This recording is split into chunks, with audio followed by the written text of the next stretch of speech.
Hey, and welcome to Tech Tips with Sold Out Media. I'm Amanda. I'm Jacob. Okay, so we have a project coming up in our TV professional life, and Marcus, Marcus, he needed some new gear, so he asked for one of the new Blackmagic 6Ks, gimbal rigging for the Blackmagic, on and on and on. And I said, Marcus, the quote's so big, why don't you just ask for a Ronin, lenses and everything. Why don't you just ask for a Ronin 4D, the new 8K one? So he did. So, So, yeah, action camera, but way bigger. so instead of a Blackmagic and the gimbal and lenses and rigging that Marcus wanted, it was almost as much money just to get this for him. Yeah, and everything's in one box. Yeah. So Marcus will do the field test for this because this is what he asked for. But Yes. I would be amiss if I didn't touch it before I gave it to him. It's important. And tell you why I thought it was a good decision. We did already kind of look at this a little bit, so it's not a true unboxing. But the case, oh my goodness. Oh, Linus is standing behind the camera. This is the first time he's seen it. Jake, you have to go with my iPhone and get like Linus's reaction here for the viewers. Captain, I love cases. Press record.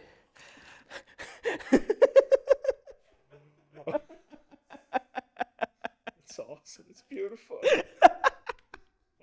DJ logo goes up, otherwise everything falls out. Yeah, that's right. Put the logo up so you have it. Now we do already have a lens mounted on here. When it comes in the case, the lens isn't on it. No, it comes But- in the box. The lens does fit inside the case. Yes. Yes. Although it took Jake a while to figure that one out. Nuh-uh. It's got nice TSA locks on the box, which you gotta love. And here she be. So pretty, right? All right. I'll take the handles out first. They're nicely Velcroed in. Mm. One handle. Yeah, some assembly is required. I'm gonna tell you, I've put together a lot of gimbals, and I've put together Entire a TV lot. stations. Yeah. Oh my goodness. Yeah, I've built TV trucks. It's not more than a few. But I had to look at the manual on this one. A lot. So you get this nice little case here in which they send you every possible power cable that you ever wanted in the history of mankind in duplicates. So Just in case. just in case. So you get like, I think that's UK, that's Europe, North America, more North America. For some reason, you got 3 North America and 2 of everybody else. Oh, and what is that one? It's like North America, but on an angle. Is that Australia or something? I think it's Australia. Yeah. It's North America on an angle.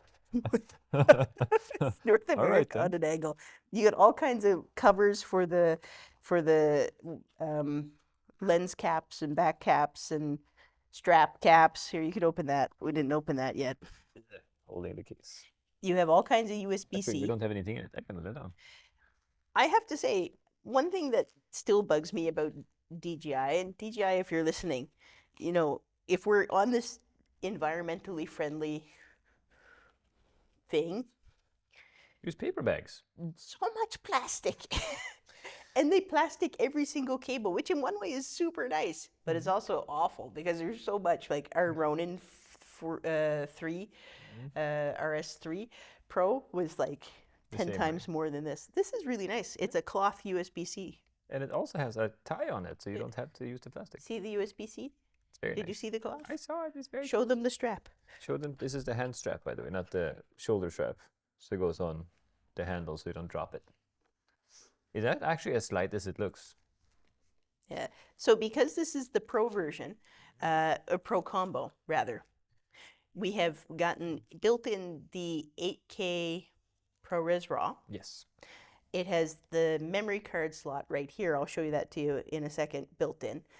And because of that, this door that would normally hold closed your CFast Express cards is taken off, and you get this component here instead. Just lean it up so Linus can see it there, bud. Just take it out of the box. Just, it's not balanced yet, so just, there you go. just right there. See? This thing. Yeah, so under there is where that door would go. Okay. One thing I really liked about the combo version is everything was already pre-installed and programmed, like the LiDAR on the top, pre-installed, pre-programmed. So I didn't have to do any extra crazy work in that sense, and it was still complicated, but easy once you turned it on. Here's your battery charger, power source, and this is the only thing you have to connect to the LiDAR afterwards. I did have to place the LiDAR on the machine and the lens on the machine, but it was already programmed, like I said, afterwards. Let's take it out now. So I'll take it out, Jake, and you move the case to the floor. Yes. And there's the battery. Yeah. Oh, there we go. I didn't want it to fall. Now, I did have to balance this out of the box, but I'll just connect the LiDAR first before we look at that real quick. Where are you going? Marcus is going to do more in-depth videos on proper technique. But I mean, we're not about proper technique here. We're about power. No. And ripping it out of the box. Sometimes, at least one viewer has compared us to the Top Gear original team. They weren't wrong. I'll let you speculate which one of us is which. No idea. Captain Slow. Hey, So that could be anyone. yeah. So now the LiDAR is attached. The lens cap has the coolest little lens cappy thing here. And before I turn it on or anything like that, I just want to make sure that this part here is balanced. So there's two places that you're balancing. You're balancing the pan and the tilt mostly. So you see the tilt is a little... Is that all the way forward? Oh, it's not. Hold on. Did you move it? Of course, that's fit in the box. You moved it to get in the box. You messed up my balance. All right, so That's what I do. what you want to do is you want to just unscrew these two toggles here, right? So you see it's going back, so I want to just push it forward a little bit. This is actually, it's probably the easiest thing I've ever balanced out of all the gimbals, but you still do have to balance it. The other part, now I've locked that back up. Hold on, I thought I did. Where's the lock? Locking buttons are on the every axis. There's one here, here, back here. So the other thing I need to do, I'm gonna move the screen out a little bit, is to lock the pan or to balance the pan axis. You just want to tilt it, and you see it wants to go that way, or if I tilt it this way, it wants to go this way. So that means I have to just adjust it a little bit forward or backwards. That's going to be too much. Try there. Oh, not quite. So it's coming towards me, so I got to go.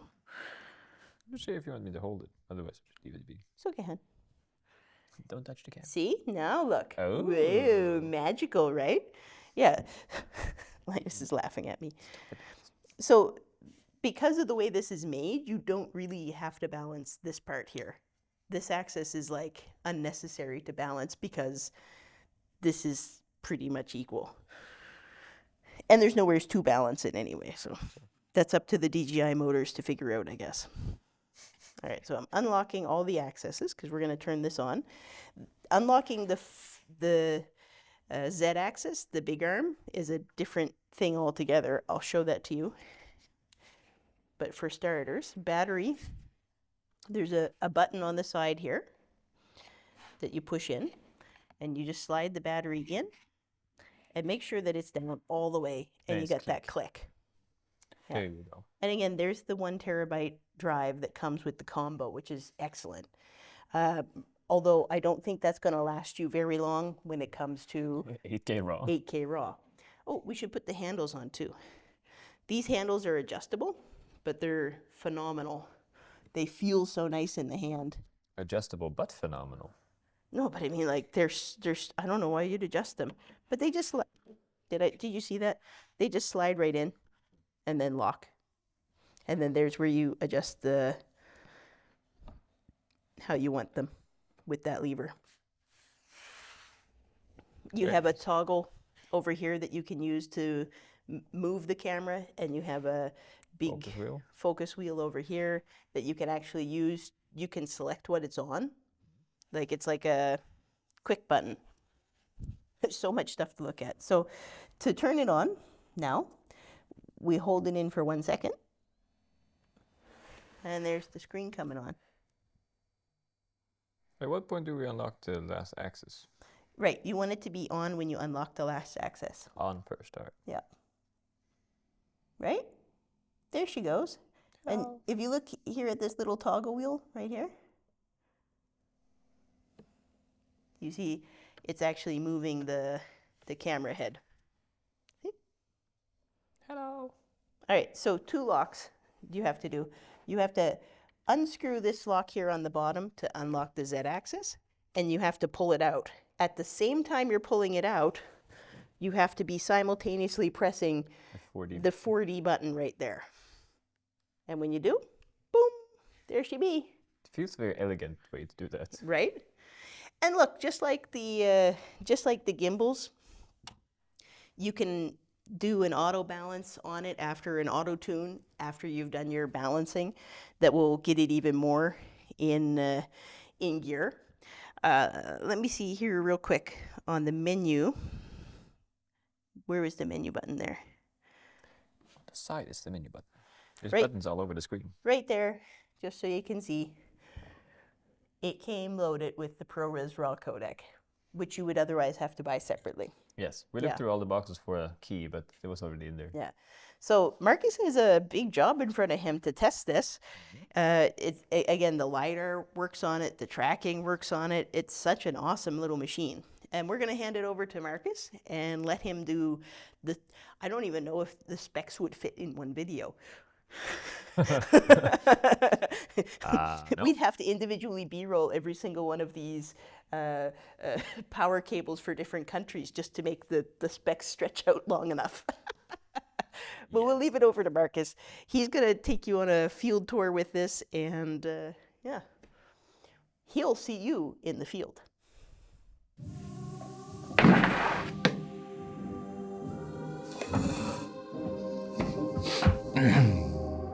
So it's time to talk about the 4D 8K. Let's roll the footage.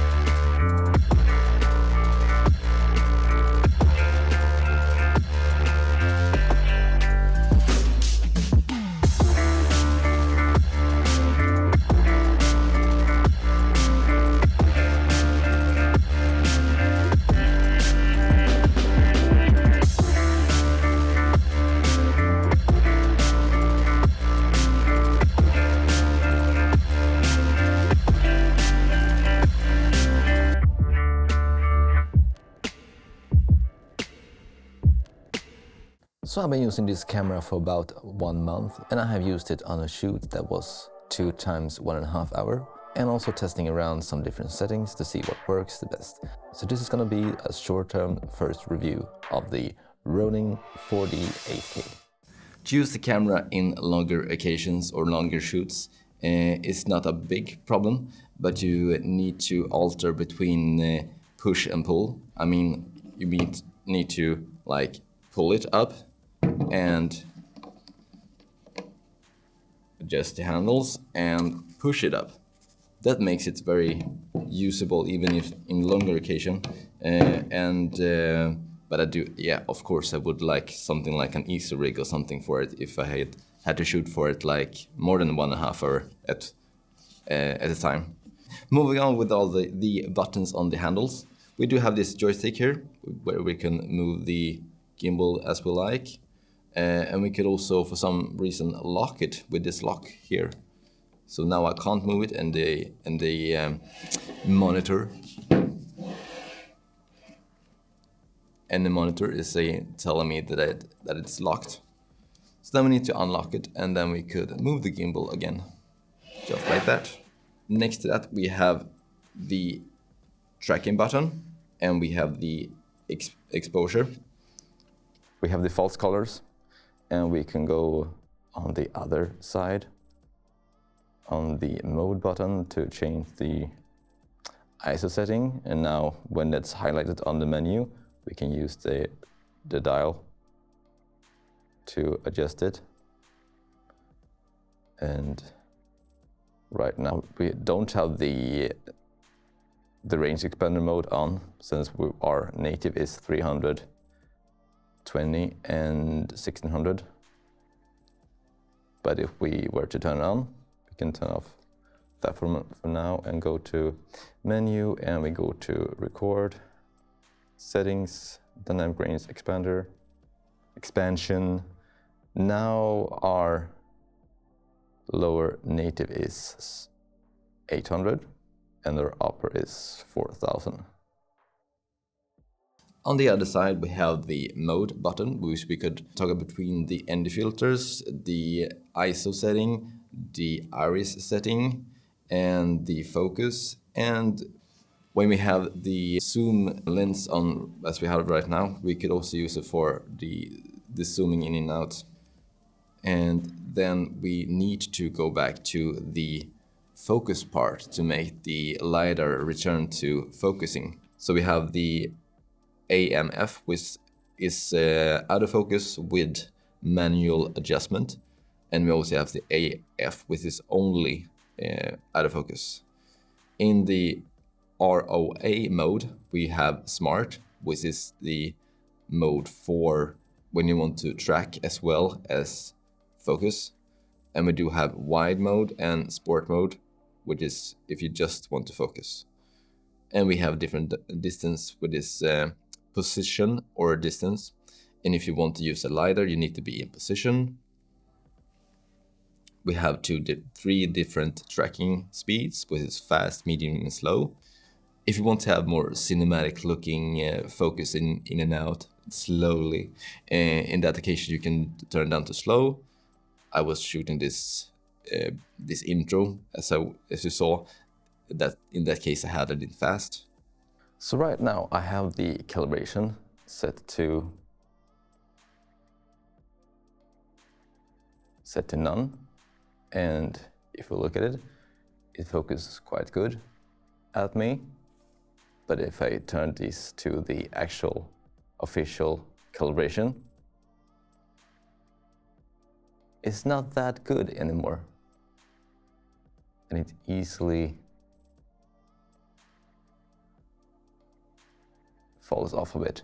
I'm not perfectly in focus right now. But if we turn it off again, now I'm in focus. That's strange. And also you see that I have this yellow box around me. And if I press the focus button or track button, I'm now being tracked as well. And when we want not to track that object, we just press the tracking button again. And now I'm not tracked anymore. We can also turn off and on the focus from on the right handle here, if we want to turn off or on. And the focus motor I don't have yet. I hope I will get it soon so I can test my manual lenses as well. In the display tab, you could set zebra, waveform, false color, and everything like that. In the focus assist, you could set things like the LiDAR waveform, which brings up the LiDAR waveform at the side of your screen. I had it off because I was trusting the LiDAR focus for my shoot, so I didn't have to have it on. And we have focus speeding, which you also have a physical button right here.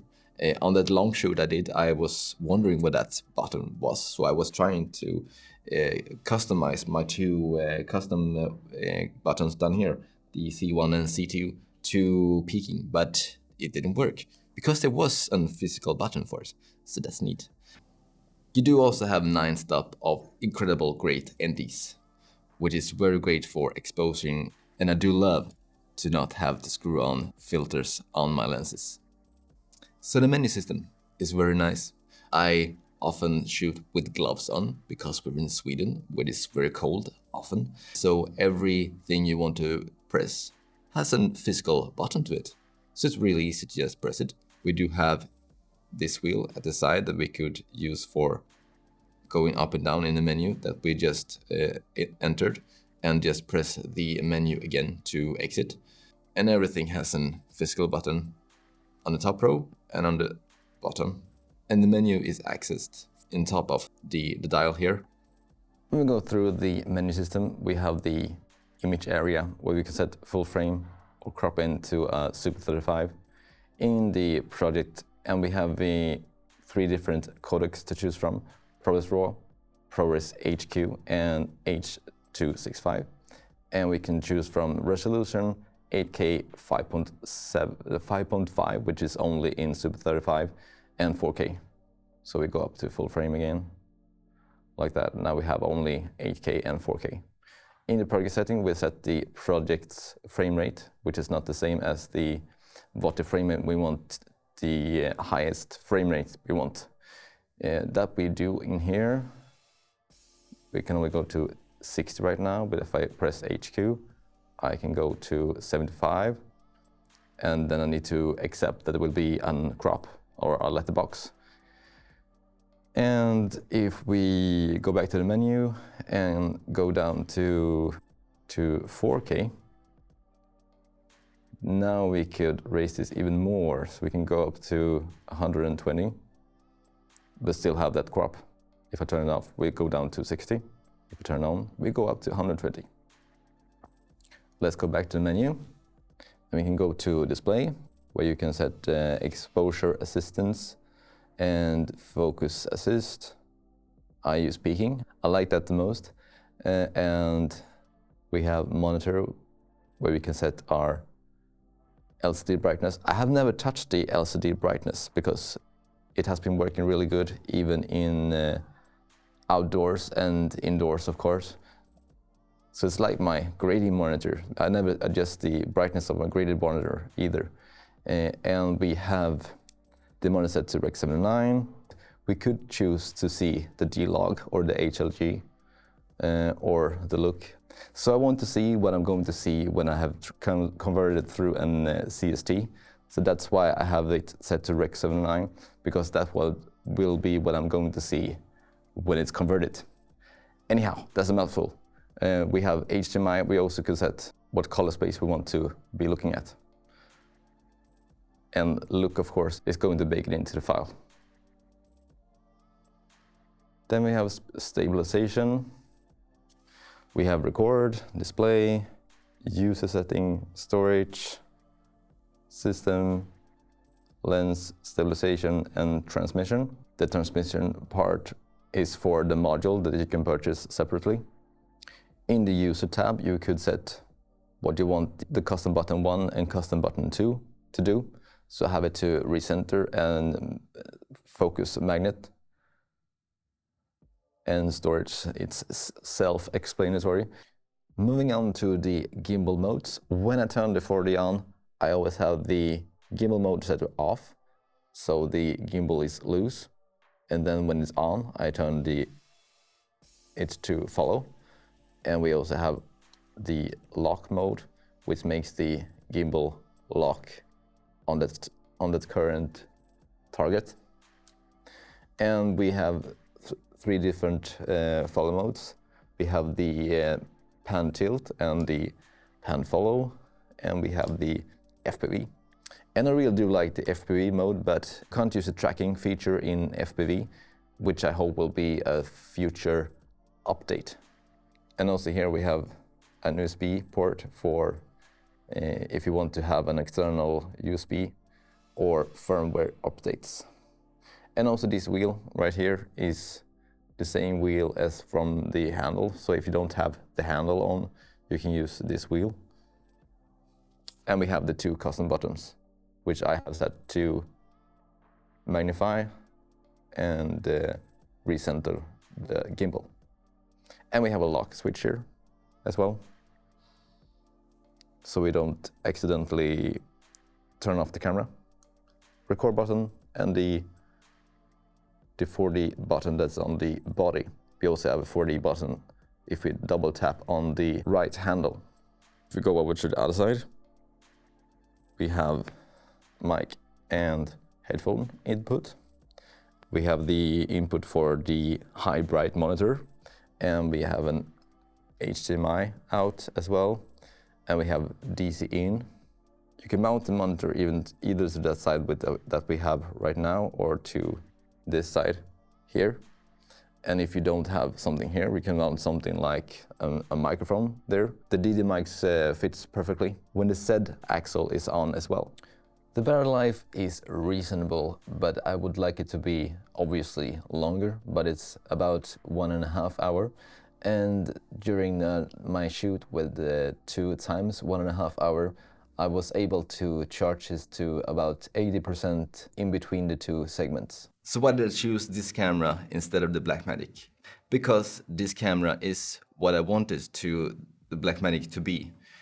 I would rig it up with the RS3 Pro, with the focus motor and the LiDAR, so that I have the LiDAR focus on all my manual lenses. And it will probably be the same weight as this guy. This already is what I wanted it to be, but it also has the Z-axis. It is incredible, really. The stabilization in this camera is just phenomenal. And the only thing I missed from the Blackmagic workflow is probably B-RAW, because it's a great codec. As I'm shooting this right now, I am still transcoding the footage from the shoot from the intro. And it will probably take me about 3 hours more. So I have plenty of time to talk to you about how much I like this camera. So this was our first look and review of the 48K. It will not be the last time you see this guy. It's my new favorite camera that I will be using mostly in all of my projects coming forward. And it also will be a camera that I will be comparing other cameras to. And if there is anything you would like to know about this camera or want us to try out, please let us know, because we are happy to do so. And don't forget to like and subscribe, and we see you in the next one.